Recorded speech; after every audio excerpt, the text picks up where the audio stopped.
Estamos de regreso en su programa En Buena Onda. Hoy nos acompaña el profesor de la Facultad de Humanidades, Álvaro Márquez. Vale decir también que el profesor fue mi profesor en el doctorado de Ciencias Humanas. Se te había olvidado eso. No. Uno espera lo mejor para el final, ya que estamos en el último segmento. Sí, eso es lo mejor, gracias. Y yo tengo que decir que las clases del profesor yo las disfruté inmensamente y creo que así como en estos últimos 3 segmentos nos ha ilustrado a todos los radioescuchas, aquellos que hemos sido sus estudiantes hemos tenido una gran satisfacción en ser sus estudiantes. Y veníamos conversando sobre el proyecto de la modernidad, su crisis y el surgimiento de la posmodernidad y en particular en América Latina. Así como la modernidad pretendió ser una nueva fase, donde ya el esquema mental premoderno, irracional, más involcado hacia lo religioso, etcétera, fue suplantado. ¿Hasta qué punto la posmodernidad ha pretendido ser un regreso a la premodernidad? Sí, bueno, mira, es poco tiempo y son muchas ideas las que hay en la cabeza, ¿no? Para puntualizar por razones estrictamente, como tú dices, por haber sido quizá o ser un buen profesor, ¿no?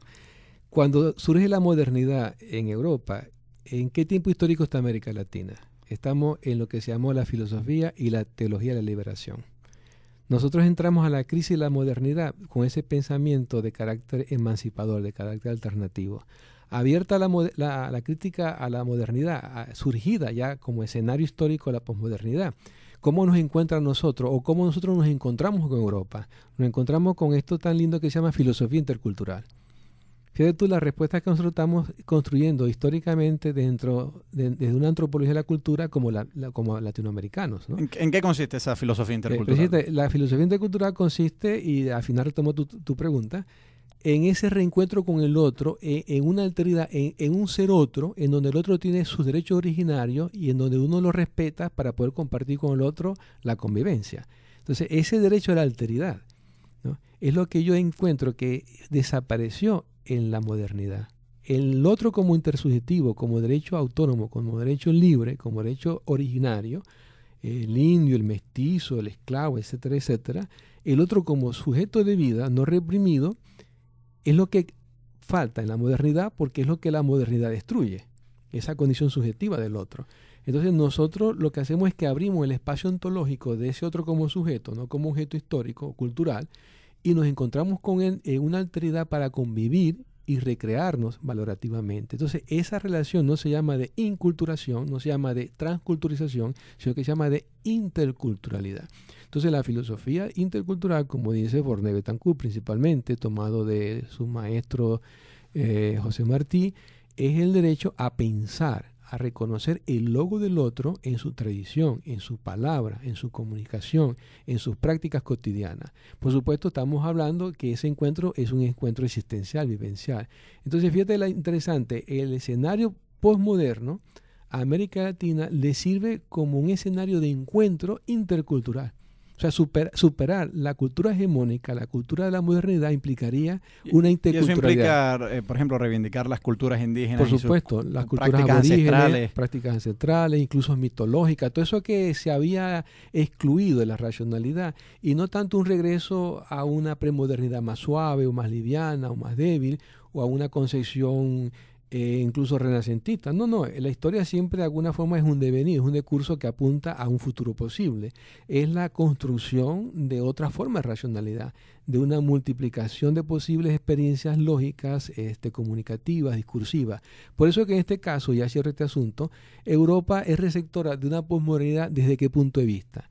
No de la racionalidad, porque la racionalidad está agotada, pero ¿qué es lo que ha agotado la racionalidad?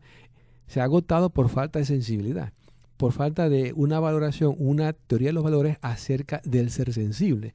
No solamente somos seres racionales, sino desde el ser sensible. Por eso que las primeras respuestas postmodernas, ¿cuáles son? Son de carácter estético y artístico.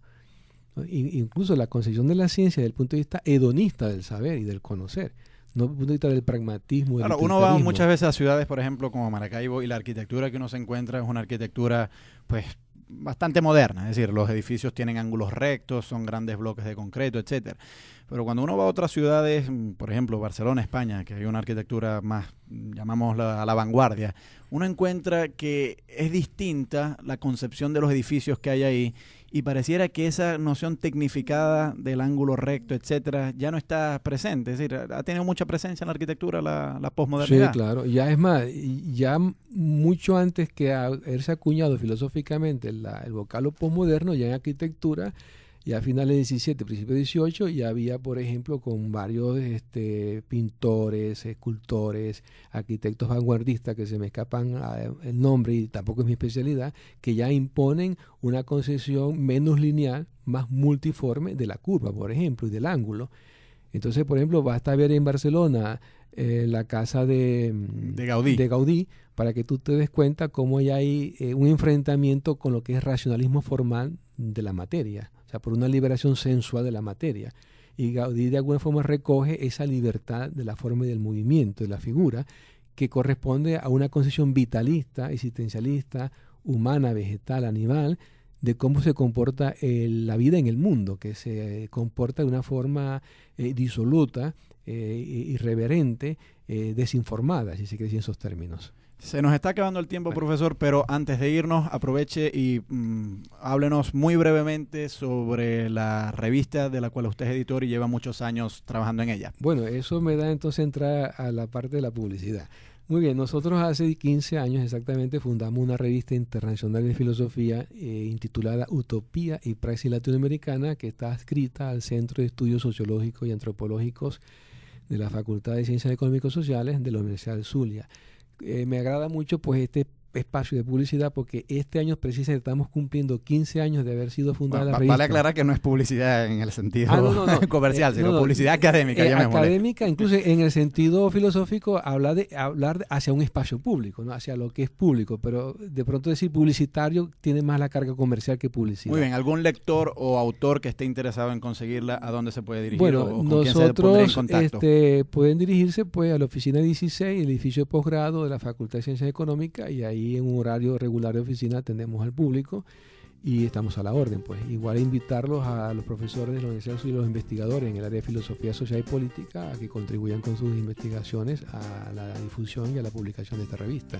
Muy agradecido al profesor Álvaro Márquez, quien nos acompañó hoy para hablar sobre la modernidad y la posmodernidad. En la edición y montaje estuvo hoy Hasbi Díaz, en los controles Antonio Palmar, quien les habla Gabriel Andrade, y todos bajo la dirección del profesor Alexander Hernández. Que esté muy bien.